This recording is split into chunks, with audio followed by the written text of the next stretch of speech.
कुंद कुंद महाराज की, आचार्य श्री गुरुवर विद्यासागर महाराज की।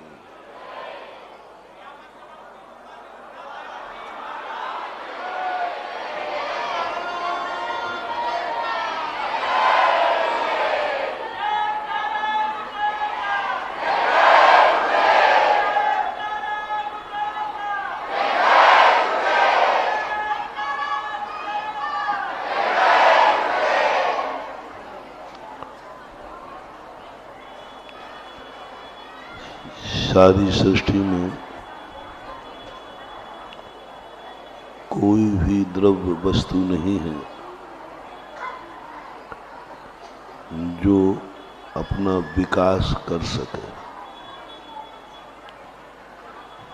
अपने तरीके की जिंदगी जी सके, पतन से उत्थान की तरफ यात्रा कर सके, क्योंकि सारे द्रव्य जीव को छोड़कर अजीव हैं। चार द्रव्य उनमें त्रिकालिक शुद्ध है, न उन्हें पतन का अनुभव है न उत्थान का। पुद्गल द्रव्य जड़ है, उसमें क्या विकास और क्या विनाश, क्या अच्छा क्या बुरा, वो अनुभव करने लायक नहीं है। मूर्ति बना दे तो और उसको गिट्टी बना दे तो उसे कोई फर्क नहीं पड़ता, कोई भी अनुभूति उसके अंदर नहीं है। अब मात्र बसता है जीव। जीव भी जब कर्म फल चेतना में चला जाता है तो बहुत अच्छे कार्य कर सकता है, लेकिन वो अच्छा बनता नहीं है। सबसे बड़ी पाप प्रकृति है स्थावर। कैसा जीव है, इतनी मेहनत इतना उपकार करता है स्थावर जीव, लेकिन उसके खाते किंचित मात्र भी पुण्य नहीं लिखा रहता।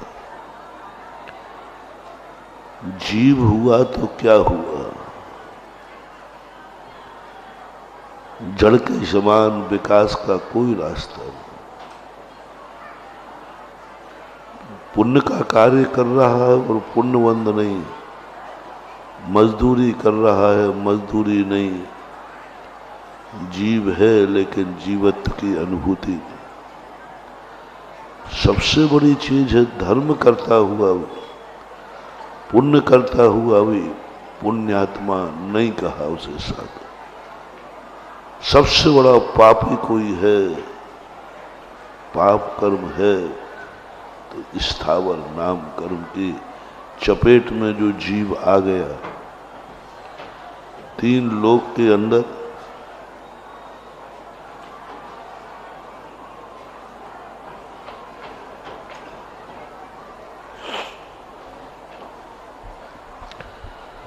पापी जीवों की संख्या गिनाई जाए तो स्थावर आते हैं।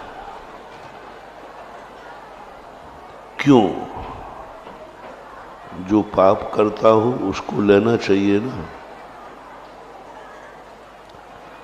जो पाप करता हो उसको लेना चाहिए कि सबसे बड़ा पापी है।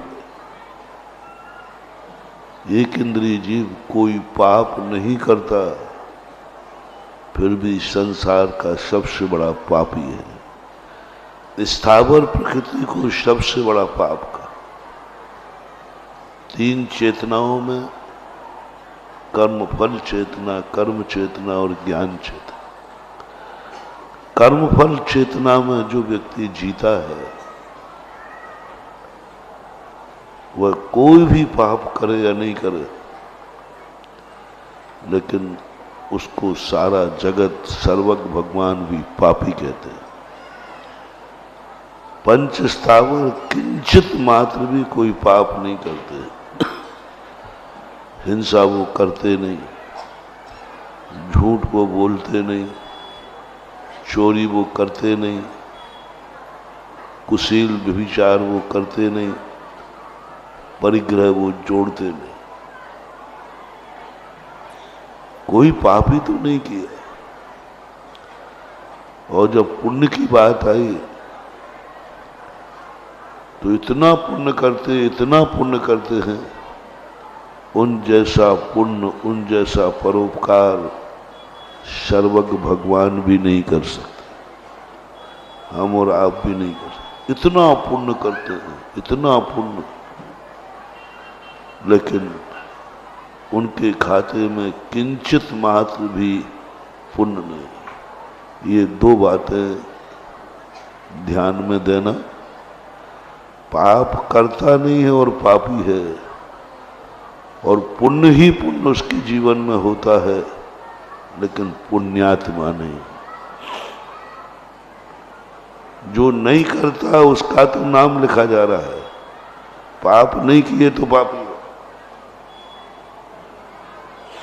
और जो पुण्य के कार्य करता है उसका नाम पांचवें स्थावर कितना पुण्य करते हैं। हवाएं चलती हैं, सारा जगत ऑक्सीजन पर जी रहा है, प्राण है, श्वासोच्छ्वास। जो वायु सारे जगत के अनंत अनंत जीवों को जीवित रखती है, उससे बड़ा पुण्यात्मा कौन होगा। यदि एक जीव को भी हम मरते समय ऑक्सीजन दे देते हैं तो बहुत पुण्य का कार्य है, एक जीव को। और ये सारे जीवों को जिंदा रख रही है वायु, लेकिन वो पुण्यात्मा नहीं है, कोई पुण्य नहीं लग रहा है उसको। एक गिलास प्यासे को पानी पिला देने पर पुण्य की बात कही है, लेकिन ये जल सारे जगत की प्यास बुझाता है, लेकिन पुण्यात्मा नहीं है।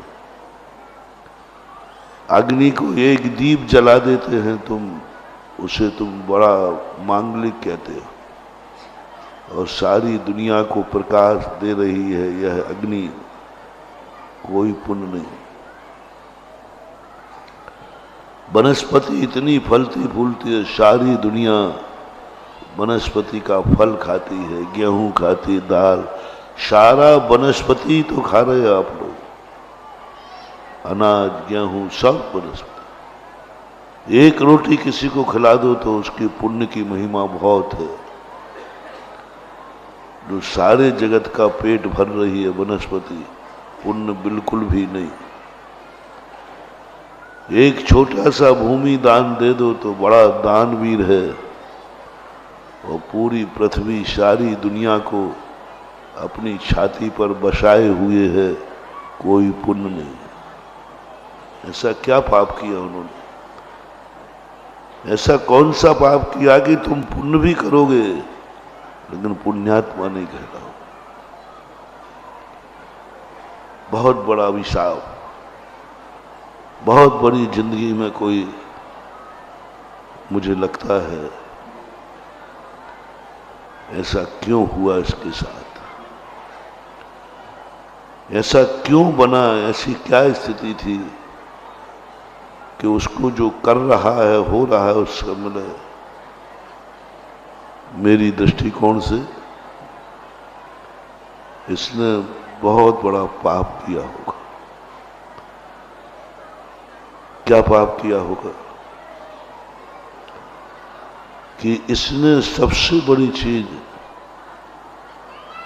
जिस पर्याय में पुण्य करने का पूरा मौका मिला होगा, उसमें किंचित मात्र भी पुण्य नहीं किया होगा, तो उसको डाल दिया पुण्य तो तुम्हें करना ही पड़ेगा।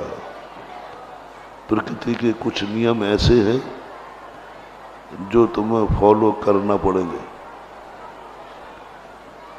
तुम्हें किसी ना किसी रूप में दूसरे का उपकार करना पड़ेगा, करोगे,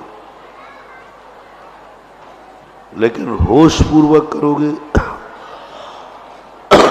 जिस पर्याय में तुमने जन्म लिया उस पर्याय का सदुपयोग करोगे तो फिर तुम्हारा पतन नहीं होगा। तुम्हें अच्छा कुल, अच्छी जाति, अच्छी पर्याय मिली, फिर भी तुमने उपकार नहीं किया, फिर भी तुमने धर्म नहीं किया, तो कर्म कहता है इसको ऐसी दशा में भेज दो, इससे धर्म तो होगा लेकिन ये धर्मात्मा नहीं कहलाएगा। सबसे ज्यादा खतरा एक इंद्रियों में जन्म लेने में जैनियों को है, सबसे ज्यादा खतरा।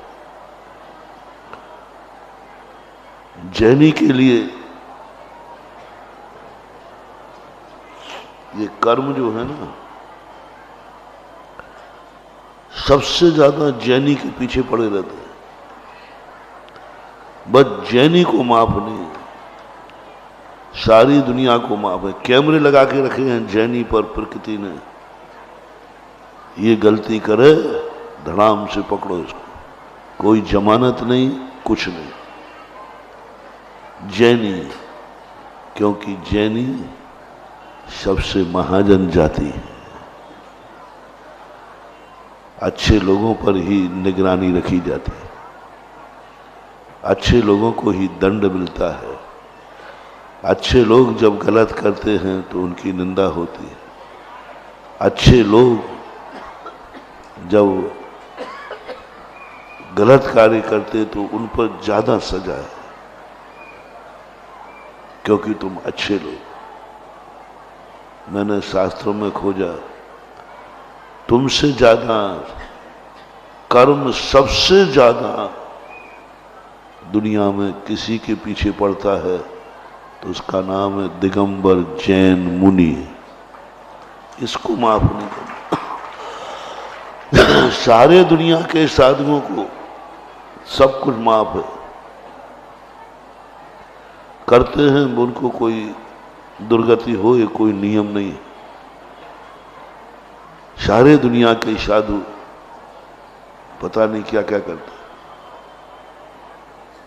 दिन में खाते, रात में खाते, पता नहीं, आप सबको मालूम। लेकिन दिगंबर जैन साधु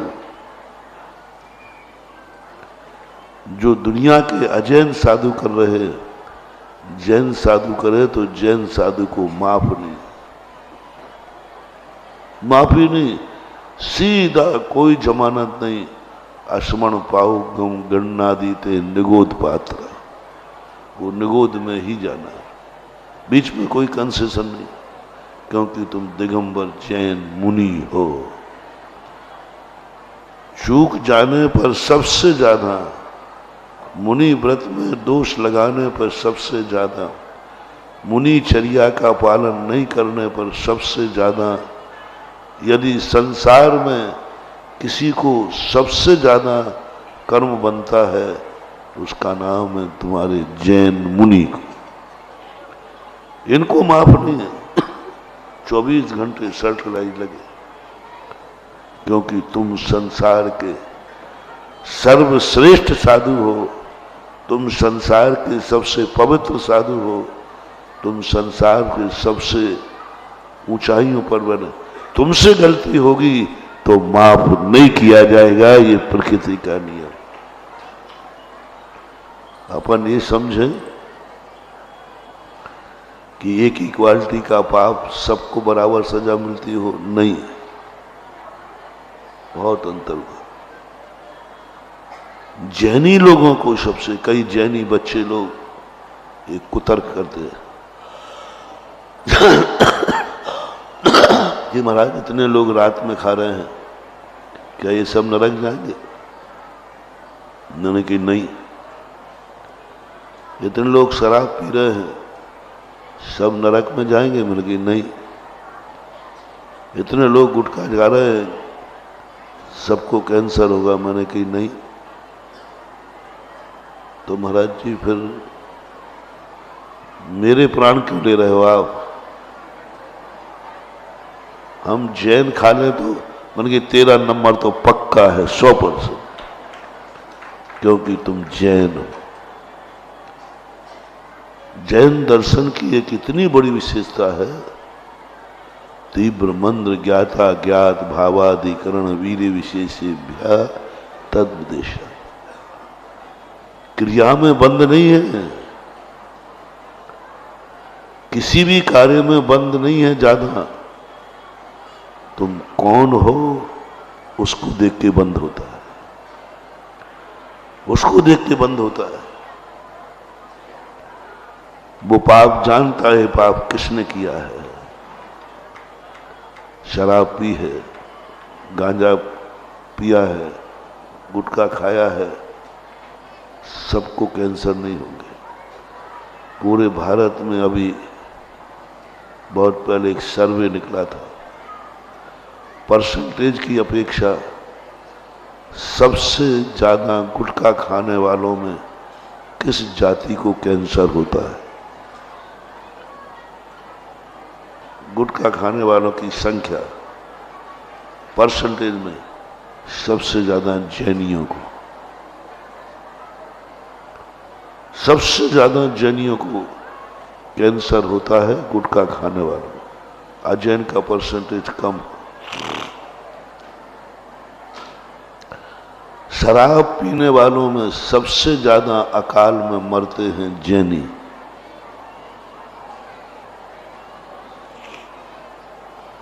जितने संसार में जैनी शराब पीते हैं उनकी मौत जल्दी होती है, अजैनों की नहीं है।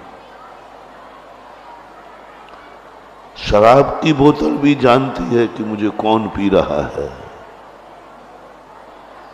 शराब की बोतल जानती है कि मुझे कौन पी रहा है। जैनी होकर पी रहा है, तुझे मैं बचने नहीं दूंगी, पूरी जिंदगी जीने नहीं दूंगी।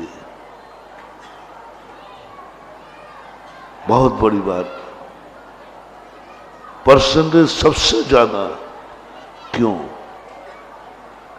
उनका क्यों नहीं? यदि एक अजैन रात में खाता है तो उसे ज्यादा पाप का बंध नहीं होता। क्यों नहीं होता? उसको एक पाप का बंध होता है थोड़ा सा, और जैनी खाए तो 5 गुना पाप होता है। एक ही थाली में एक साथ खाए, कर्मबंध जैनी को 5 गुना और अजैनी को 1। मान लीजिए 20 नंबर का पाप का बंध है। अजैन खाया है तो उसको 20 नंबर का पाप लगेगा, और जैनी ने खाया है तो 100 नंबर का पाप लगेगा। क्यों? अजैन ने 1 पाप किया है, 4 पुण्य किए हैं। तुमने 1 पाप के साथ 5 पाप और किए। मैं आपसे पूछता हूं, बेटे को पिता का अनुकरण करना चाहिए या नहीं? पिता की बात मानना चाहिए या नहीं? तो वो कहां बुरा कर रहा है? उसके पिताजी रात में खाते, वो कहां पापी हुआ? वो तो अपने बाप का अनुकरण कर रहा है। शेर का बच्चा मांस खा रहा है, कौन सा पाप कर रहा है? उसकी मां खा रही है। माँ बाप का अनुकरण तो सभी बच्चे करते हैं। माँ बाप के प्रतिरूप होते हैं। माँ बाप के जो करते वही तो करना चाहिए। ये तो अच्छी बात है, एक अच्छी बात है, क्योंकि माँ बाप जो कर रहे हैं उनका अनुकरण करना चाहिए। ये तो अच्छी बात है।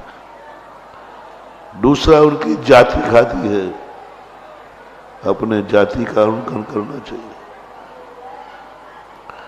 उनके शास्त्रों में वर्जित नहीं है तो वे शास्त्रों में वर्जित नहीं है तो वे शास्त्र की आज्ञा मान रहे। उनके गुरु रात में खाते हैं तो चेले का कर्तव्य क्या है? गुरु जो करे वो करना चाहिए। ये 5 कार्यों को वो करता है, मानता है, पाप रात में खाता है बस। लेकिन उसकी क्या गलती है? अब जैन साहब आप आइए, आपको रात्रि भोजन का पाप ज्यादा नहीं है, कोई ज्यादा नहीं।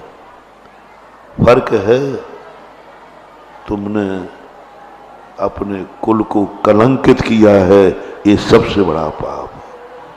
तुम्हारे कुलवंतों ने, तुम्हारे पूर्वजों ने, तुम्हारे बाप दादों ने रात में नहीं खाया, उन्होंने मना किया, फिर भी आपने किया। रात्रि भोजन का पाप ज्यादा नहीं, कुल को कलंकित करने का पाप ज्यादा है। दूसरा, आपकी जाति में रात्रि भोजन नहीं। दुनिया जानती है जैनी का व्यवहार क्या है। मैंने अभी 2-3 दिन पहले एक बात कही थी कि आप की चर्या कैसी होना चाहिए, मेरे अनुसार नहीं।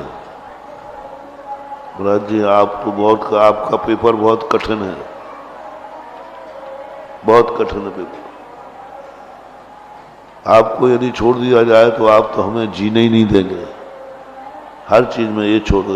मैंने कहा ठीक, मेरे अनुसार मत चलो, शास्त्र के अनुसार नहीं, जिनवाणी के अनुसार तुम अपनी शरिया मत बनाओ, ठीक? बस तुम इतना सा कर लो। किसी तुम्हारा अजैन दोस्त हो या अजैन दोस्त के माता पिता हो, उनसे पूछ लेना हम जैन हैं, जैनी का कैसा आचरण होना चाहिए, वो बताए, वो ही पाल लेना, तुम्हारा बेड़ा पार हो जाए। मेरे अनुसार नहीं। एक अजैन से पूछ लेना कि भाई जैनी कैसा होता है। अभी 2-3 दिन पहले, इसके पहले ही पूरा प्रवचन दिया था। एक होटल वाले से पूछ लेना, चलो एक प्लेन में जो भोजन परोसते उनसे ही पूछ लेना कि हम जैन हैं, बस इतना ही बोलना। वो अपने आप तुम्हें जो थाली लाएगा, बस उसी दिन नियम ले लेना, आज के बाद मेरा भोजन यही होगा जो सारी दुनिया जानती है। तुम गुरु और आगम की दृष्टि में भ्रष्ट हो, तुम तो सारी दुनिया की दृष्टि में भ्रष्ट हो।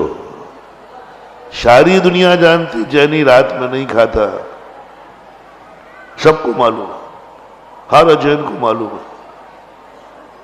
तुम रात में खा रहे हो, एक पाप कर रहे हो, कुल को कलंकित कर रहे हो। चलो तुम्हारे कुल के संबंध में किसी से पूछ लेना, बूढ़े से, कि हमारे माँ बाप कैसे थे, हमारे दादा दादी कैसे थे, वो जो बताएं उसके अनुसार जीवन करो, उनके अनुसार अपना जीवन ढाल लो, तो भी बेड़ा पार। लेकिन तुम लोग अब ये पाप, जाति का पाप, जैन जाति को तुमने कलंकित कर दिया। कितना बड़ा, पूरी जाति कलंकित हो गई तुम्हारे रात में खाने से। सारे अजैन कहने लगे रात्रि भोजन की ऐतराज नहीं है मुझे, सबसे बड़ा ऐतराज, सबसे बड़ा पाप है कि जो कहते थे जैन रात्रि में नहीं खाते हैं, आज अजैन कहने लगे जैनी भी रात में खाने लगे हैं। बदनाम तुम नहीं हुई हो, बदनाम जैन धर्म बदनाम होगा, जैन धर्म बदनाम होगा तुम्हारे खाने से। तुम्हारे खाने को तो तुमने यदि रात में खा लिया होता तो मैं तो तुम्हें बरी करा देता, तुम्हें जो पाप का बंद होता मैं जमानत दे देता। मैं तुम्हारे खा लिया एक बार रात में तो क्या हुआ, लेकिन तुम्हारा तो दूसरा पाप हो गया तुम्हारे माथे। तुम्हारे रात में खाने से जैन जाति बदनाम हो गई। जो सारे जगत की धारणा थी कि जैनी रात में नहीं खाता।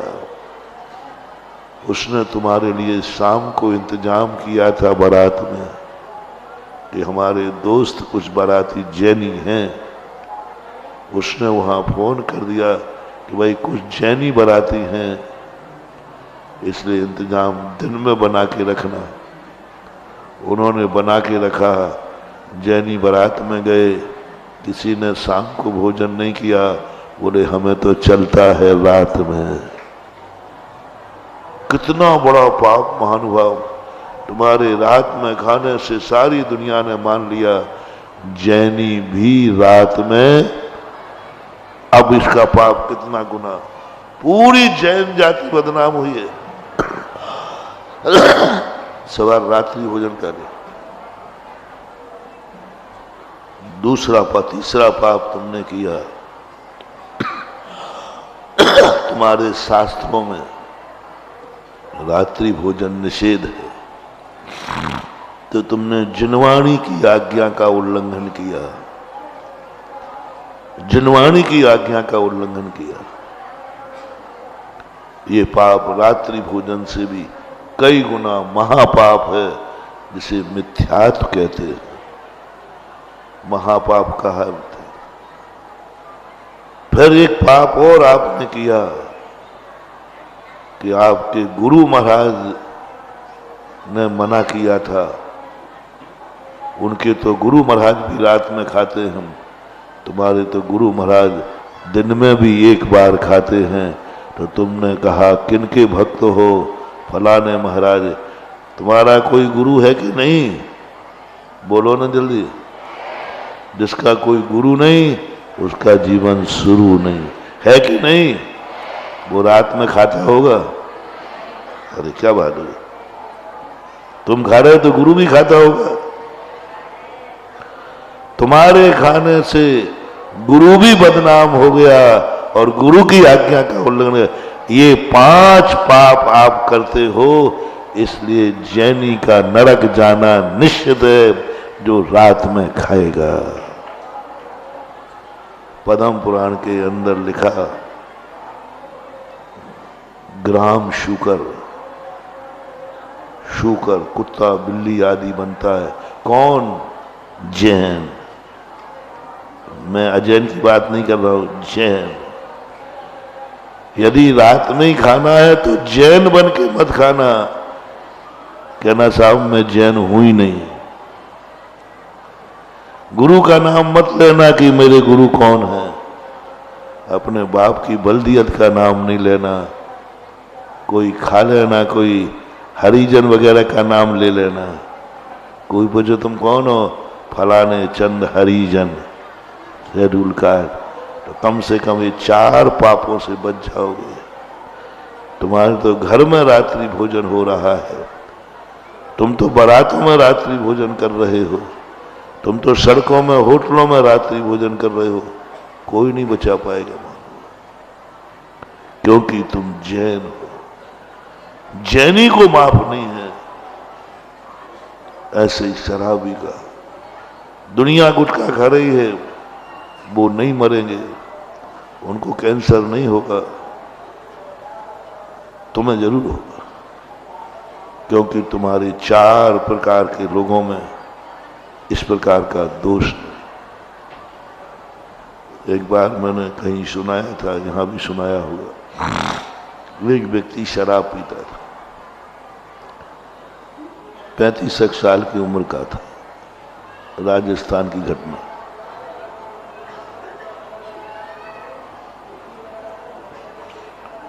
मैंने उसको मना किया, मत भी। क्यों? इतना अच्छा है, परिवार है, बाल बच्चे हैं, मर जाएगा क्या? बोले महाराज जी आपको ज्ञान तो कुछ है नहीं। जिस संबंध में आप नहीं जानते हैं उस संबंध में आप क्यों बोलते हो? मैंने क्या बात? बोले महाराज मेरे दोस्त का बाप 100 साल से ऊपर का हो गया, दिन भर शराब पीता है, बेटा भी पीता है, अभी तक नहीं मरा। मैंने कहा बेटा वो तो नहीं मरा, तुम जरूर मरोगे, वो बहुत होगा। बोले महाराज जी आप भी क्या बात करते हैं?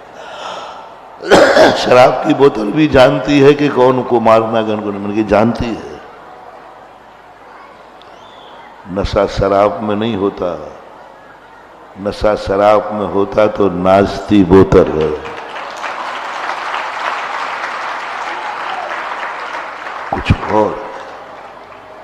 कुछ और है।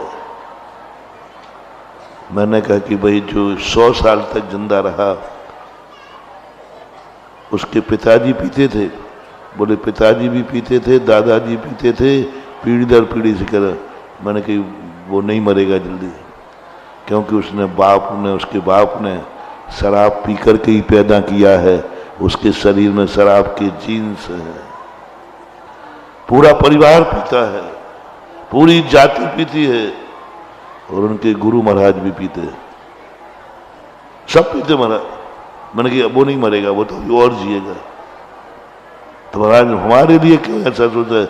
मैंने कहा तुम तो मरोगे, क्योंकि तुम्हारे बाप ने छना पानी पी करके तुम्हें पैदा किया है। कोई सुपारी भी नहीं खाई। काकत्यायन न्याय से उनके पिताजी बहुत धर्मात्मा थे, रात्रि भी पानी का त्याग था। कुछ भी नहीं, बहुत। तू नहीं बचेगा, क्योंकि तू बाप को कलंकित कर रहा है। शराब तुझे नहीं छोड़ेगी, अकाल में मारेगी तुझे, क्योंकि तू उस बाप को बदनाम कर रहा है जिसने रात में पानी नहीं पिया, उसका बेटा शराब पी रहा है। नहीं माना। बोले ऐसा नहीं होता है, ऐसे कुछ होता है क्या? जैन अजैन 35 साल की उम्र में बच्चों को अनाथ करके मर गया पीते पीते। समझो महानुभाव, जो मैंने प्रवचन के प्रारंभ में कहा, तुम जैनी हो, संसार के सर्वश्रेष्ठ महाजन हो, तुम्हारे लिए माफ नहीं है, तुम्हारे लिए माफ नहीं है। तुम्हें यदि शराब पीना है तो या तो जैन बन के जैन के रूप में मत पीना, और फिर पीना ही है तुम्हें, रात में खाओ, शराब पियो, गुटखा खाओ, सब खाओ, बस अपने बाप को जरूर पिलाना शुरू कर देना। जन्म के होने के पहले बाप से कहना, बाप मुझे शराब पी करके पैदा करना। आज से माता पिता गुटखा खावे, शराब पी में, रात में खावे, पूरी जाति खाए, गुरु को भी खिलाओ, शास्त्रों को सुधारो, फिर तुम्हारे लिए ये पाप करने में कोई दोष नहीं है। पहले गुरु से भी कराओ, महाराज जी आप भी रात में खाना शुरू करो। क्यों भैया? क्योंकि मैं खाता हूं और मैं आपका भगत हूं, मैं आपको छोड़ नहीं सकता और रात्रि भोजन भी नहीं छोड़ सकता। अब एक ही तरीका है, महाराज जी कृपा करो और आप भी शुरू करो। 2 तरीका बताया ना बनने। एक तो गुरु को छोड़ दो, आज के बाद गुरु का नाम मत लेना, मेरा कोई गुरु नहीं है, मैं बिना गुरु का हूं, अनाथ हूं, ये नियम ले लो। प्रस्ताव पास। कायस्थ कर लो, मैं आज के बाद हमारा कोई गुरु नहीं होगा, हम कोई गुरु के अधीन नहीं होंगे, हमारा कोई पूछेगा हम गुरु को मना कर देंगे, मेरा कोई गुरु नहीं है। प्रस्ताव पास। दूसरा तरीका है, यदि तुम रात में खाते हो तो गुरु महाराज को भी खिलाना शुरू करो। ये प्रस्ताव पास। हाँ महाराज ये ठीक है, हम नहीं सुधरेंगे तो नहीं सुधरेंगे, गुरु महाराज को भी इसी में घसीटेंगे। बोलो ये प्रस्ताव पास है। तुम्हारे प्रस्ताव पास करने से क्या होता है? गुरु स्वीकार करेगा तभी तो। तुम 100 बार मरो तो मर जाओ, तुम्हें बचाने के लिए मैं पतित होने वाला नहीं हूं। तुम मरो तो मरो, जाओ दुर्गति। ऐसा भी क्या बचाना कि उसके साथ में स्वयं को डूबना पड़ा।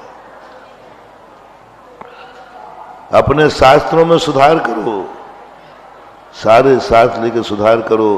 लिखो इसमें रात्रि भोजन में कोई पाप नहीं है। खोलो रोजा रात में है, सुधारवा दूं शास्त्र। अगले एडिशन में सभी जनवाणी में लिखा होगा रात्रि भोजन करने में कोई दोष नहीं। पाठशाला अधिवेशन में नया संशोधन। सबकी क्या राय है? नहीं, तुम्हें बचाना है ना, हमें अब तुम्हें तो बचाना ही है। कैसे बचाएं? तुम्हें पाप से कैसे बचाएं उसका उपाय बता रहा हूं। तुम्हें पाप बंद का, कम से कम पाप बंद हो रात्रि भोजन का, तो एक उपाय है, शास्त्रों को सुधार दो। आगे आने वाली पीढ़ी शास्त्र पढ़ेगी और लिखेगी रात्रि भोजन में कोई पाप नहीं, मजा आ जाएगा। उनको बहुत कम पाप बंद होगा क्योंकि शास्त्र में मनाएंगे। सुधारूं? हैं? थोड़ा जोर से बोलो। अब अभी देखना, तुम अभी नहीं कह रहे हो, अब गाज तुम्हारे ऊपर ही गिरने वाली है। चलो तुम्हारी जाति में करवा दो कि जैन जाति में रात्रि भोजन वर्जित नहीं है। सारी दुनिया में पेपर में निकाल दो कि आज अधिवेशन पाठशाला में प्रस्ताव पास हुआ है, जैन जाति, जैन कुल में रात्रि भोजन कोई वर्जित नहीं, खा सकते नहीं। अब ये दो नहीं तो एक हाँ करो।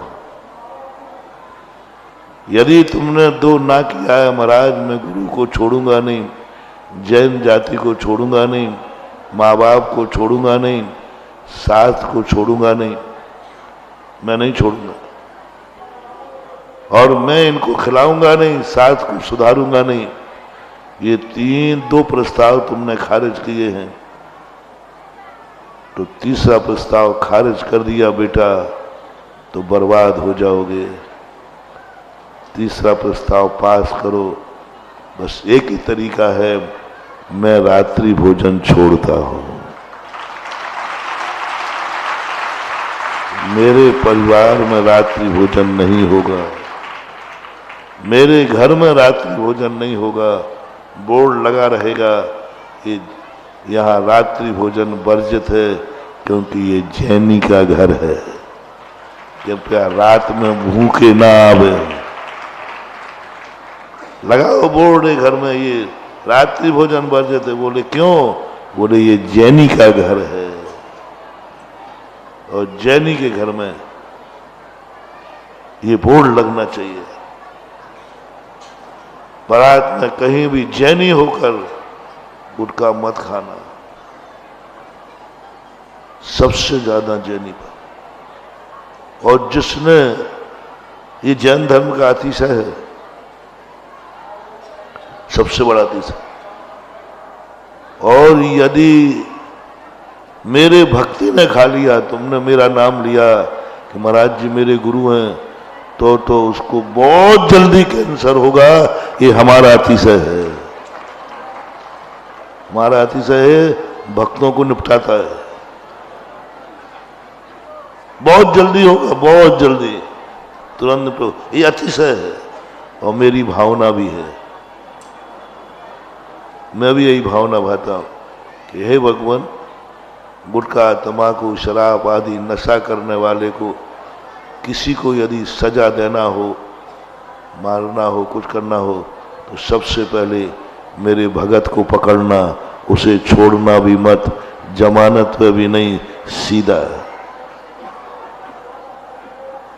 मैं तुम्हें बचाने वाला नहीं हूं क्योंकि तुमने मेरा भक्त होकर और पाठशाला में पढ़ने के बाद और नाम ले लिया।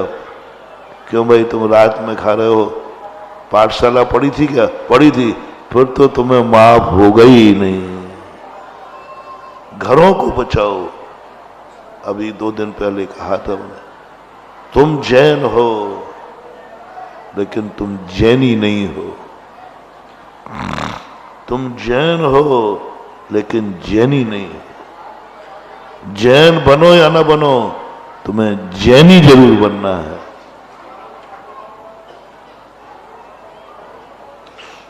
जैनी कौन होता है?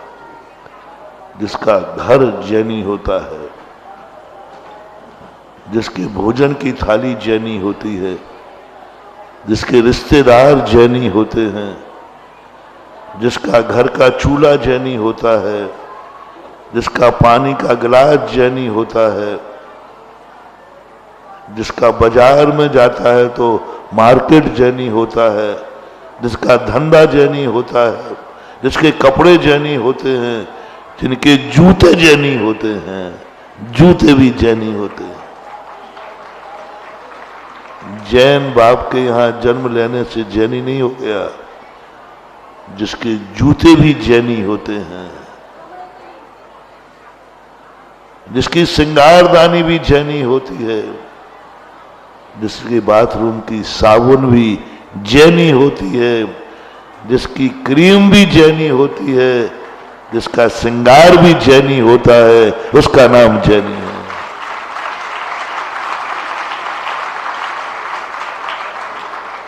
उसकी आंख भी जैनी होती है, सब कुछ नहीं देखती, सब कुछ। कान भी जैनी होते हैं, सब कुछ नहीं सुनते। मुंह भी जैनी होता है, सब कुछ नहीं बोलता। पैर भी जैनी होते हैं, हर कहीं नहीं जाते हैं, हर कहीं। हाथ भी जैनी होते हैं, हर कोई कार्य नहीं करते। बाजार में जाएगा, सब्जी वाला भी कहेगा, सब्जी वाला भी, तुमने सब्जी जैसी खरीदी तो सब्जी वाला देखता है, लगता है आप जैनी हैं। बस आपको जैनी न बोलना पड़े, कोई अपरिचित व्यक्ति आपको आके कह देवे कि आप जैनी हैं, जाओ तुम्हें जैन धर्म का वरदान मिल गया, अगला भाव जैनी। तुमने अपनी जिंदगी में ऐसा कौन सा कार्य किया जिसे अपरिचित व्यक्ति ने आके कह दिया, लगता है तुम जैनी हो, लगता है तुम जैनी। और कोई जानता नहीं है, वो तुम्हें पहचानता नहीं है। ट्रेन में विहार कर रहे, बाजार में घूम रहे हो अनजाने, और कोई देखते ये जैनी जा रहा है, गारंटी है जैनी। क्या आपको कभी किसी ने कहा? पंडित जी साहब कैलाश चंद जी ने एक बार कहा था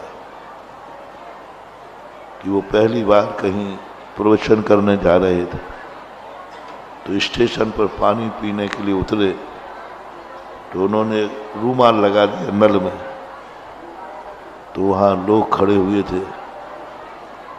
बोले, साहब आप क्या जैनी हैं? बोले, हमने देखा। मैंने कहा, आप कैसे जानते हैं मुझे? बोले, नहीं साहब मैं नहीं जानता। तो कोई नेम प्लेट लगी है क्या? बोले, नहीं साहब मैं जानते ही नहीं। फिर कैसे जाना? बोले, नल में पानी का छन्ना लगा रहा है, यह जैनी ही हो सकता है। पंडित जी साहब ने वाचना के समय संस्मरण सुनाया। उन्होंने कहा, इतना आनंद आ गया, इतना आनंद आया। उन्होंने कहा कि आज बिना परिचय के भी हमारी नाम जैनी लोग जान गए, इससे बड़ी प्रभावना क्या होगी रे भैया? क्या हम प्रवचनों में प्रभावना करेंगे? प्रभावना और कोई चीज नहीं है। सबसे बड़ी चीज है तुम्हारी हरकत देखकर कोई कह दे ये जैनी है, ये जैन धर्म की सबसे बड़ी प्रभावना। कहीं तुम बारात में गए किसी दोस्त यारी में और उनका भोजन कर लो, नहीं साहब मैं रात में नहीं खाता हूँ, और इतना ही बोलना, और सामने वाला क्या कह दे, लगता है तुम, बस हो गई प्रभावना, हो गई प्रभावना। इससे ज्यादा और क्या चाहिए? जैसे ही तुमने भोजन के आइटम बनाए, होटल पे गए, ये आइटम, वो क्या लगता है भाई साहब आप जैनी, हो गई प्रभु। तुम्हारी कोई क्रिया से तुम्हें एक बार टाइटल लेना है, कोई जो तुम्हें बिना देखे। एक बार शिखर जी की यात्रा का मैंने यहाँ संस्मरण सुनाया था। एक शिखर जी की यात्री का सामान गुम गया, पूरा सामान उठा ले गए और वो सामान कोतवाली में पहुंचा। अब जैनी ने कोई रिपोर्ट लिखाई नहीं, चला गया। सामान को खोला गया, उसमें अष्टद्रव्य की सामग्री निकली। थाने में प्रस्ताव हुआ, नियम से ये जैनी का सामान है। क्या पहचान? अष्टद्रव्य की पोटली, जैनी का सामान, जिसके द्रव्य ने बता दिया। बोलो, जिंदगी भर के जैन धर्म के उसने प्रभाव ना कर। आप पाठशाला का मात्र पढ़ना ही उद्देश्य नहीं है, हमें कुछ सीखना है कि हमारी पहचान क्या है। तुम्हें बस पाठशाला का कोई तुम ऐसा कार्य करना जो तुमसे कोई भी रिश्तेदार, कोई भी कह दे, लगता है तुम बचपन में पाठशाला में गए हो, बस पाठशाला का ऋण चुक गया, अमर हो गया। मुझे एक दिन बहुत बड़ी खुशी हुई थी। लोग कहते हैं, महाराज जी आप इतनी मेहनत करते हो, क्यों करते हो? महानुभाव, हर व्यक्ति कोई भी मेहनत खुशी के लिए करता है, आनंद के लिए करता है। पहले मैं भी थक जाता था, मैं भी सोचता था कहाँ सिर से पहाड़ फोड़ रहा हो, लेकिन एक बार के बाद अब मैं थकता नहीं। एक महाराज मिले, बोले महाराज क्या बात है? मैंने क्यों? आपका एक शिवरार्थी था, उससे मैंने पूछा कि भाई तुम रात में तो नहीं खाते? उसने कोई जवाब नहीं दिया। उसने फिर पूछा, मैं कि वो शराब गुटखा तो नहीं खाते पीते? कोई जवाब नहीं दिया।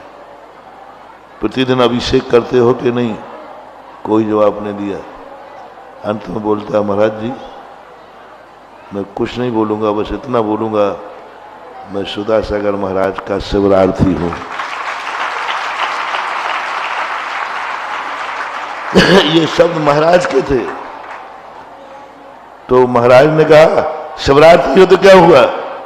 बोले नहीं महाराज, उस शिविर की पहचान ही ये है कि जाने के पहले सब दुर्गुण होते हैं और आने के बाद एक भी दुर्गुण नहीं रहता है। बस आप इतने। तब महाराज ने कहा, महाराज जी उसने मुझे एक ही जवाब दिया, मैं शिविर का शिवरार्थी। उस दिन जो आनंद की अनुभूति हुई, ओहो, इसने शिविर को कितनी ऊंचाई पर पहुंचा दिया। बोलो ना, क्या पहचान बना दी, कितनी ऊंचाई पर पहुंचा दिया और कितनी बड़ी प्रभावना करा दी। मैंने कहा कि भाई मुझे जितनी मेहनत मैंने की है उस सब की मजदूरी ही नहीं, पुरस्कार मिल गया है। क्या चाहता है साधु? ऐसी पहचान बन जाए तुम्हारी, मैं शिवरार्थी हूं, ज्यादा कहने की जरूरत ही नहीं। और बल्कि ऐसा करने पर इससे और बड़ा, सुबह यदि तुम्हें कोई अभिषेक करने जा रहे हो,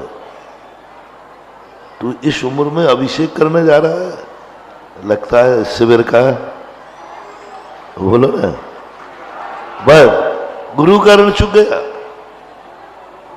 सारे लोगों से मेरा कहना है कि तुम सुबह अभिषेक करने जाओ और कोई तुम्हें कह दे, लगता है पाठशाला में पढ़ता है,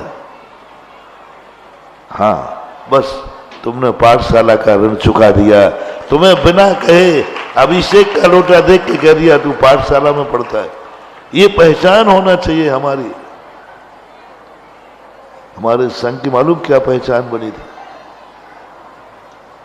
एक बार किसी व्यक्ति ने पंडित जी ने सुनाया, लोगों ने पूछा कि आचार्य विद्यासागर महाराज के संघ की ऐसी क्या विशेषता है जो हम कहें कि इन साधुओं में ये अंतर है, ये आचार्य जी का संघ, ये आचार्य। उन्होंने कहा, बहुत पहले की घटना है, 25-30 साल पहले की। उस समय वासनाएं चलती थी।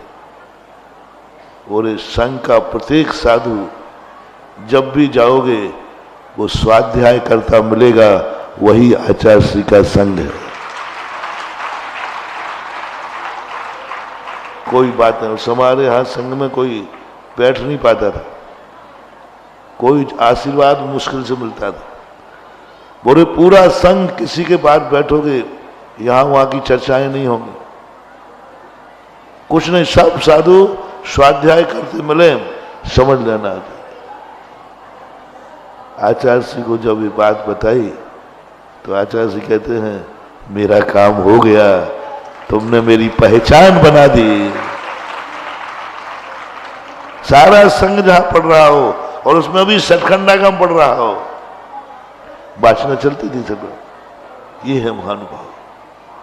हम किसी चीज की पहचान बने, धर्म हमारी पहचान न बने, हम धर्म की पहचान बने। धर्म हमारी ध्वजा न बने, हम धर्म की ध्वजा बने। हम धर्म नहीं बन सकते हैं, लेकिन धर्म की ध्वजा बन सकते हैं।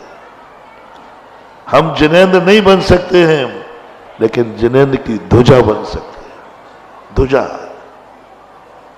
तुम्हारे नाम से जाना जाए, जैन धर्म, लोग तुम्हें देखें और कह दें जैन धर्म ऐसा होता है जैसा है। तुम्हारे भोजन की थाली देखें और देख कहें जैन धर्म कैसा है, कोई कहे ऐसा है। देखो इस थाली में आलू नहीं है, इस थाली में प्याज नहीं है, इस थाली में अवक्ष नहीं है। जैन धर्म ऐसा होता है। किताबों में नहीं, थाली में जैन धर्म पहुंचा दो तो तुम जैनी कहलाओगे। हर चीज चारों तरफ से। इसलिए आप जब जैनी हैं, जैनी का रूप होना चाहिए। सारा जगत के समान तुम्हें नहीं बनना है, क्योंकि तुम जैनी हो। तुम्हें दुनिया के लिए नहीं देखना है, तुम्हें देखना है हमारे ऊपर जिन 5 लोगों की छाया है, वो क्या कह रहे हैं, उनका क्या आचार विचार है, वो देखना। पाठशाला पढ़ने का अर्थ यही है। पाठशाला के पढ़ने के 2 अर्थ बताता हूं। पहला अर्थ तो कि पाठशाला पढ़ने का अर्थ है कि तुम महाराज बनना, तुम भगवान बनना, तुम आरिका बनना, पहला लक्ष्य। यदि ये ना बन सको, ये ना बन सको, तो इनकी पहचान बन जाना। जो तुम्हारे नाम से जाने कि तुम किस गुरु के चेले हो, तुम्हारे नाम से जाने, तुम्हें देख करके जाने, हर क्रिया करते समय एक ही देखना, मैं जैन हूं और मैं जैन धर्म की पहचान हूं। इससे सारी दुनिया वो कार्य करे तो करे, मैं नहीं करूंगा। और करोगे फिर मत कहना बात। सबसे ज्यादा कर्म तुम्हें सजा देगा, तुम्हें सजा देगा सबसे, क्योंकि तुम अपनी जिंदगी में बहुत ऊंचाई पर सब कुछ अच्छा मिला था। मारीच को 1 कोड़ा कोड़ी सागर वर्ष का निधत्त निकाचित मिथ्यात कर्म का बंध हुआ। क्यों? क्यों? सब कुछ उसको अच्छा मिला था, फिर भी मिथ्या दृष्टि हो गई। दादा तीर्थंकर, पिता मोक्षगामी, चाचा 99 मोक्षगामी, दोनों बुआएं जन्मजात बैरागणी, उच्च कुल उच्च जाति, सब कुछ अच्छा मिला था। और अच्छा मिलने के बाद भी वो खोटा हो गया। उस समय कर्म बनता है। अपना मूल प्रसंग था कि तुम जैन होकर के खोटा काम किया, जैन होकर के भी तुमने जैनत्व का उपयोग नहीं किया, तो तुम्हारी संभावना, ये कर्म तुम्हें ऐसी निगाह उसमें डालेगा कि तुम दिन भर खूब उपकार करोगे, लेकिन पुण्यात्मा नहीं कहलाओगे। जैसे अभी हमने जल अग्नि वायु का बताया, ये सबसे ज्यादा वो ही हैं जिन्हें सब कुछ मिला था, उनका उपयोग नहीं किया। आप जैन हैं, जैनत्व को आप समझें। पूज्यवर अमृतचंद सूरी महाराज ने एक उदाहरण देकर के समझाने का प्रयास करता हूं, शायद समझ जाओ। संसार में सब मानव है, सब मानव जाति है, कोई अंतर नहीं। शूद्रा के 2 पुत्र कहे, इसी के लिए नीतिकारों ने 2 तोतों पे घटाया। 2 तोते थे, एक मां के। दोनों तोतों के बेटे उड़ गए। मां ने बराबर जन्म दिया था, दोनों को पाला था, बड़ा किया था। उड़ने के बाद एक कसाई के पास चला गया, पापी के पास चला गया, जिस घर में दिन भर कलह होती थी, मारो काटो, अबक्ष खाते थे, ये करते थे। और एक तोता एक अच्छे विद्वान के यहाँ चला गया। वो उसकी मुडेर पर बैठकर प्रतिदिन पाठ सुनता था, श्लोक सुनता था।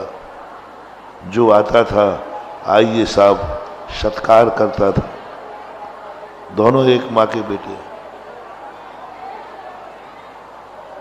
और उसने इतने श्लोक सीख लिए, इतना सम्मान सीखा, इतनी इज्जत सीखी, जो कोई आवे, जय जिनेंद्र साहब, आइए साहब, बैठिए साहब, और इतने अच्छे अच्छे शब्द बोलने लगा वो। और बढ़िया श्लोक सुनावे। तोता सुन सकता है, तोता बोल भी लेता है। और वो दूसरा तोता, जो कोई आवे गालियां देवे, दुनिया भर के बुरा बोले। 2 फूल साथ फूले, किस्मत जुदा जुदा है, एक शीश पे चढ़ा है और एक धूल में पड़ा है।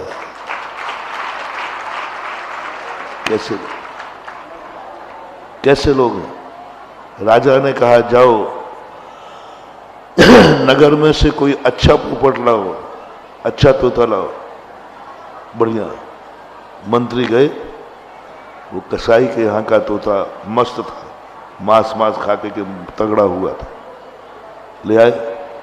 दरबार में आते ही वो गालियां देने लगा, ए कौन बैठा है रे तू कुर्सी पर, बहुत बुरा बोला। राजा ने कहा, ये किस दुष्ट ने पाला है जिसको इतनी भी अकल नहीं है, बुलाओ इसके पालने वाले को। और मंत्री कहा, इसको जेल में डाल दो, फांसी पे चढ़ा दो। इसने तोते को ये संस्कार दिए, गंदा बोलता है सभा में, मेरे से गंदा बोला। तोता जेल गया, पालने वाले को भी जेल भेज दिया। तोता तो चाहिए था, द्वारा लाया गया। जैसे ही तोता आया, राजा साहब को, जय जिनेंद्र, राम राम, आओ भाग्य मेरे, आप पधारे आपके दरबार में। और इतना अच्छा बोला वो, और श्लोक बोलने लगा। राजा कहता है, ओहो, ऐसा भी तोता होता है क्या? बोले बुलाओ इसको पालने वाले को, और राज दरबार में सम्मान किया जाए। तोते को सुख रत्न की उपाधि दी और पालने वालों को रत्नों से भर दिया, उसने मालाओं से, राजा ने।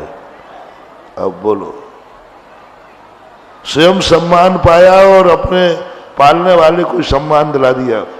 उसने स्वयं अपमान पाया, पालने वाले को दे दिया। ये दोनों में से आपको इस अधिवेशन का, जो पाठशाला के बच्चे नहीं आए हैं, जो पढ़ाने वाली मास्टर बच्चे हैं जो पढ़ाती हैं, और जो भी लाइव में सुन रहे हो, सभी के लिए मेरा ये तोते वाला उदाहरण जरूर सुना देना। ये अधिवेशन का प्रसाद है। और कल का प्रवचन तो प्रत्येक माँ बाप को सुनना ही है। कल का प्रवचन किसको है? माँ बाप को।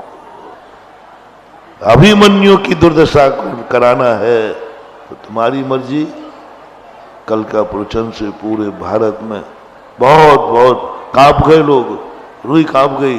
हम कहाँ हिंकार कर रहे हैं बेटों का, और अंत में बेटे को संसार में प्रवेश कराना सिखाया, निकलना नहीं सिखाया। आज का प्रवचन बच्चों के लिए दे देना, कह देना तुम्हें तोता में से कौन सा तोता बनना है। तुम मरोगे, पालने वाले को भी मरवाओगे। बेटों से मेरा कहना है, कम से कम इतना आचरण आ जाए कि तुम सम्मान पाओ और बेटा बाप भी सम्मान पाए। दोनों एक माँ के बेटे हैं, दोनों एक ही भारत माँ के बेटे हैं, सब मानव हैं, सब तोते हैं, लेकिन तोते होना महत्वपूर्ण नहीं है, सब तोतों में सम्मान पा जाना ये महत्वपूर्ण है। तोता होना तो सब ठीक है, सभी तोते, वो भी तोता ही था। आपको क्या देना है बच्चों को संस्कार में, वो आप सोचो। आप बच्चों को कौन सा तोता बना रहे हो कि मरने के बाद इनका अपमान होगा, तुम बच नहीं पाओगे। ध्यान रखना, तुम समझोगे महाराज जी बेटा बिगड़ जाएगा तो बिगड़ जाए, हमारा क्या बिगड़ेगा। नहीं, वहां सजा तोते को नहीं दी गई, तोते के पालने वाले को भी जेल मिला। बेटा गलत कर रहा है तो तुम्हें बेटे को ही सजा नहीं मिलेगी, बेटे को पाला किसने है उनको भी सजा मिलेगी। भले तुम रात में नहीं खा रहा, बेटा खा रहा है तो माँ बाप को सजा मिलेगी, गलती तुम्हारी है, तुमने संस्कार नहीं दिए। गलती वो तोता को पालने वाला कहने लगा, साहब मेरी क्या गलती है। बोले तुमने बच्चा तोता घर में था तो ऐसे गंदे कार्य क्यों किए, गंदा तुमने क्यों किया, जो तोता ने भी गंदे आचरण सीख लिए। कर्म की अदालत में, कर्म के राज्य में यदि तुम्हें सम्मान पाना है तो अपने अपने तोतों को संस्कार दो, अपने अपने तोतों को इतना संस्कार दो कि वे दुनिया में जाएं तो तुम्हारा खुद भी सम्मान पाए और कभी कभी तुम्हारे लिए भी सम्मान कार्य वो करे, सम्मान पिता को मिलना चाहिए, अच्छा वो बने और सम्मान पिता को मिलना चाहिए। कैसे पिता है? अपनी जिंदगी को बहुत अच्छी तरह मनुष्य पर्याय जो है जिसकी चर्चा मैंने प्रारंभ में, जीव हो तुम, जीव में भी तुम बहुत ऊंचाइयों पर हो, तुम कुछ कर सकते हो, तुम कुछ बन सकते हो। वो पेड़ पौधे कुछ नहीं कर सकते, तुम कर सकते हो, तुम बन सकते हो, तुम अपनी जिंदगी अच्छी तरह जी सकते हो। ऐसी मंदोदरी कहती है रामचंद्र जी से कि हमने सुना था कि तुम मर्यादा पुरुषोत्तम राम हो, लेकिन मुझे तो नहीं लग रहा है। बोले कैसे, ये कैसा मर्यादा पुरुषोत्तम हो आप कि एक भाई का तो गला उतार दिया और एक भाई को गले लगा लिया। ये भाइयों में भेदभाव क्यों किया? तब श्री राम कहते हैं, देवी मैंने भाइयों में पक्षपात नहीं किया, मैंने पाप और पुण्य में पक्षपात किया है। मैंने विभीषण के भाई का गला नहीं उतारा है, मैंने एक पापी का गला उतारा है। और मैंने रावण के भाई को गला नहीं लगाया है, एक धर्मात्मा को गले लगाया है।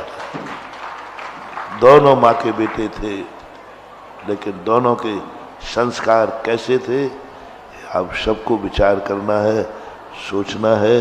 आप जैनी हैं, सबसे ज्यादा सावधान आपको रहना है, आपको अपने आचरण सुधारना है, आपकी भोजन की थाली सुधरना चाहिए, आपको अपने आप में सोचना चाहिए। जैन का बच्चा है, ऐसा नहीं कि अजैनों के साथ जाकर कुछ भी खा ले, उसको पढ़ाओ बेटा तुम जैन के हो, तुम्हें ज्यादा पाप लगेगा, तुम्हें ज्यादा दोष लगेगा, तुम्हारी दुर्गति ज्यादा होगी। और आज सारे भारत के नाम यही संदेश है कि अपने बच्चों को जैसे बने तैसे पाठशाला जरूर भेजना। मंदिर वालों से मेरा कहना है, मंदिर बने या नहीं बने, मंदिर के पहले पाठशाला बनाओ। मंदिर बने या नहीं बने, पाठशाला बनाओ। और मंदिर बन जाए तो पाठशाला का स्थान जरूर बनाना।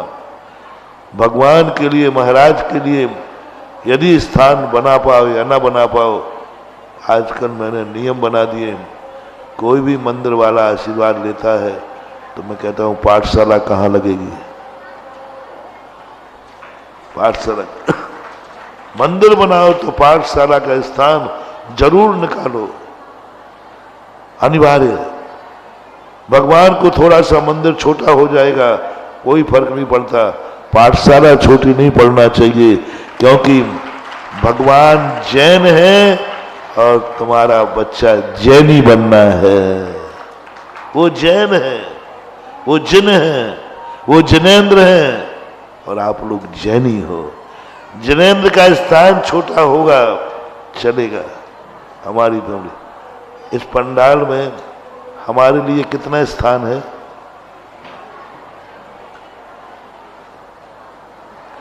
इससे भी छोटा चल जाएगा, ज्यादा 2-2.5 फुट की चौकी मिल जाए। पूरे पंडाल में सर्वाधिकार पंडाल किसके लिए है? ये पंडाल हमारे लिए बनाया गया कि तुम्हारे लिए? नहीं, हमें बड़ा पंडाल दो, तुम छोटे में बैठो, नहीं। महाराज को छोटा सा स्थान भी चल जाएगा, महाराज के भक्तों का स्थान बड़ा होना चाहिए, क्योंकि महाराज छोटे में बैठ जाएंगे कोई फर्क नहीं पड़ता, लेकिन भक्त नहीं बैठ पाया। तो पाठशाला का स्थान बनाओ। और मेरा तो कहना है, हर नगर वाले मंदिरों को दान देते हैं, मंदिरों की मूर्तियां बैठाते हैं।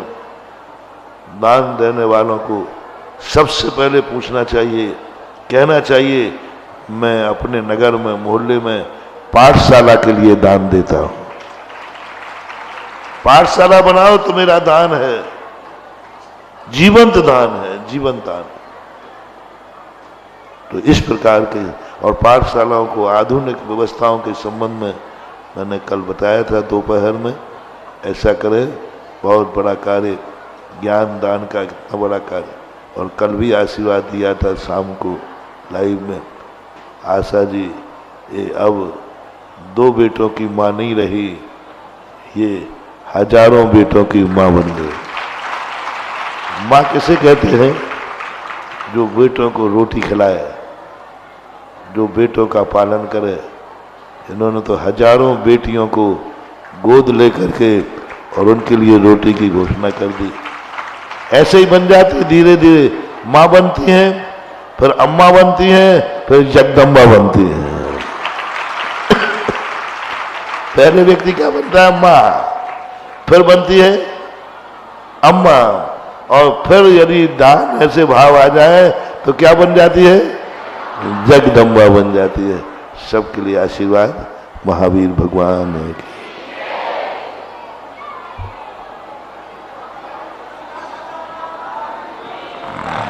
जय बोले जगत पूज्य परम पूज्य मुनिपंगव 108 श्री सुधा सागर जी महाराज जी की जय। बोले परम पूज्य झल्लक श्री गंभीर सागर जी महाराज जी की जय। बंधु, अभी हमारा कार्यक्रम यहाँ पर पूर्ण हुआ है, अभी आपको मां जिनमानी भेंट करनी है, हम आपको क्रम से नाम बुलाएंगे और दोपहर का सत्र हमारा ठीक इसी स्थान पर 12:10 पर हमारा यह कार्यक्रम प्रारंभ हो जाएगा। और जिन पाठशाला की कुछ प्रस्तुतियां शेष रही गई उनको यहाँ पर संपन्न कराया जाएगा। मैं कुछ नाम लेता हूँ, वो मानव आकर के पूज्य गुरुदेव के चरणों में श्रीफल अर्पित करके मंगल आशीर्वाद प्राप्त करेंगे। श्रीमान गोविंद कुमार जी टाक, श्रीमती कंजुलता जी टाक आकर के। देखिए, अभी आपके कोषाध्यक्ष महोदय ने एक बहुत अच्छी बात कही।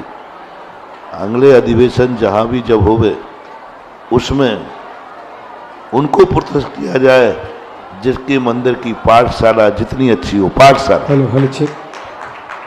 पाठशाला जिनकी बहुत अच्छी होगी, और पाठशाला मंदिर के साथ में जो कभी खाली नहीं कराई जाती, महाराज आ जाए तो खाली नहीं, जिनके मंदिरों में पाठशाला भवन करके अलग से है उनको अलग से पुरस्कार दिया जाए और उसका पूरा सर्वे प्रभारी करे। नमस्ते गुरुवार। बिल्कुल आप बिल्कुल। पूरे सारे 700 पाठशालाएं आपकी हैं, इन सब में जाकर के पुरस्कार करें किनके पास पाठशाला भवन है और किनका अच्छा है, इसको भी फर्स्ट सेकंड करके किया जाए। गुरु आज्ञा सिरोधार करता हूं और मैं भरे मन से सूचना करता हूं आप सबको कि गुरुवर ने जो आशीर्वचन दिया है इसकी मैं अनुपालना करके दिखाऊंगा। और हे गुरुवर, मैं पासा नीचे करके आने वाले समय में, जिसे हम कहते हैं आम भाषा में रूपरेखा बनेगी, इसकी कमेटी पूरी बनाएगी और गुरुवर से आशीर्वाद लेगी। हम बोलते हैं टॉप 10। यहां पर अब आने वाले अधिवेशन में टॉप 10 पाठशालाओं को अलग से एक अच्छा प्रशस्ति या मेडल जो भी बनाएगा रूपरेखा बनी कमेटी, टॉप 10 पाठशालाओं को यहां पर प्रतिवर्ष अब सम्मानित किया जाएगा। यह पूज्य गुरुवर के मंगल आशीर्वाद को शिरोधार करते हुए कमेटी, संस्थान और आपको आश्वासन देते हैं कि अगले अधिवेशन में ऐसा यह कार्य अवश्य होगा गुरु के सानिध्य में। आइए मैं नाम लेता हूं श्रीमान पाठशाला नहीं, पाठशाला भवन। हाँ देखो बहुत अच्छे। और जिन पाठशाला में जैसे एग्जाम्पल ग्रुप में, जैसे गुरुवर ने पहले कहा था एक बार, और कुछ पाठशाला महाराज जी प्रारंभ हो भी गया है, मैं उदाहरण के रूप में 2 नाम लेता हूं। पहला लेता हूं मैं आचार्य विद्यासागर पाठशाला किशनगढ़ में पाठशाला जो विधिवत जैसे कॉलेज में होता है ना, टेबल पे एक टेबल सामने होती है और कुर्सी होती है और भवन है, लाइट है, पंखा है, खिड़की है, विधिवत है। ऐसे ही गुरुवर मैं पाठशाला निरीक्षण करने गया था बेगमगंज पाठशाला, अमित जी जो यहाँ संचालक हैं, उनकी पाठशाला भी बिल्कुल कोई माता जी महाराज जी आ जाए पाठशाला बंद होने वाली नहीं है, वो सुनिश्चित है। और पिछली साल एक पाठशाला का नक्शा भी पास किया था, पाठशाला का एक नक्शा भी पास करने को कहा था जी महाराज श्री। हाँ, कि एक पाठशाला का नक्शा पास किया जाए कि पाठशाला कैसी होना चाहिए। अब मैं तो बोल सकता हूँ नक्शा पास करवाया। हाँ महाराज जी, उस दिन एक बार हुआ लेकिन जनता तक नहीं पहुंचा, समाज तक। और साथ ही एक बात और गुरुवर आपके चरणों में रखना चाहता हूं निवेदन के रूप में, सभी पाठशालाएं आज यहाँ उपस्थित हैं, निवेदन के रूप में कि महाराज श्री जिस तरह से आज हम पाठशालाओं को एक डिजिटल पाठशाला बनाना चाहते हैं, अपडेट करना चाहते हैं, और कल जैसे सभी ने देखा यहाँ पर रजिस्ट्रेशन का विमोचन किया गया है, जो विद्यार्थी का रजिस्टर उपस्थिति वाला है, प्रेजेंट वाला है, शिक्षक का प्रेजेंट वाला है, ऐसे ही एक रजिस्टर सब पाठशाला में एक साथ दिखेगा। हे गुरुवर, हम सभी अर्जी लगाते हैं आपके चरणों में कि हम सभी अध्यापकों की एक प्रवेश होना चाहिए। आज देख रहे नीली है, पीली है, हरी है, तो लगता है पाठशाला के तो हैं, परंतु गुरुवर हम सभी पाठशाला वाले आपके चरणों में अर्जी लगाते हैं कि हम परीक्षा बोर्ड की एक ड्रेस होना चाहिए कि लगे ये परीक्षा बोर्ड सांगानेर की पाठशाला है, रजिस्टर पाठशाला है, यह पाठशाला सांगानेर से जुड़ी हुई है। तो हे गुरुवर, यह हम सबकी अर्जी है आपके चरणों में। और आइए देखो आइए पूज्य गुरु के चरणों में श्रीफल चढ़ाने के लिए नाम बोलता हूं। श्रीमान निर्मल कुमार जी मुंगेर वाले आकर, और इन्होंने आचार्य श्री की जो जीवन परीक्षा बनी हुई थी उस फिल्म में उन्होंने भजन को गाया था, आकर के श्रीफल बैठ करें और मंगल आशीर्वाद प्राप्त करें। आचार्य विद्यासागर पाठशाला रामद्वारा, आइए अनिल कुमार जी, और आपने बहुत ही एक पुण्य अर्जन किया है। संत सुधासागर बालिका विद्यालय में 51,000 रुपए की राशि की घोषणा की है और इन्होंने एक बालिका को गोद लिया है। हाँ, आइए महेंद्र कुमार जी, शेखर चंद जी आ जाइए। मस्तक धरूं सदा दे तू दो काय सर्ग।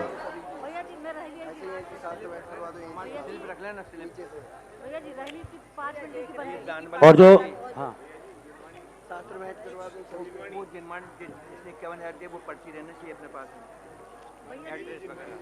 चल, और देखो मंच पे कोई नहीं जाएगा भैया, मंच पे कोई नहीं जाएगा ऊपर, यहीं से गुरुवार को चरणों में अपने कर कमलों में जिनवाणी भेंट करेंगे।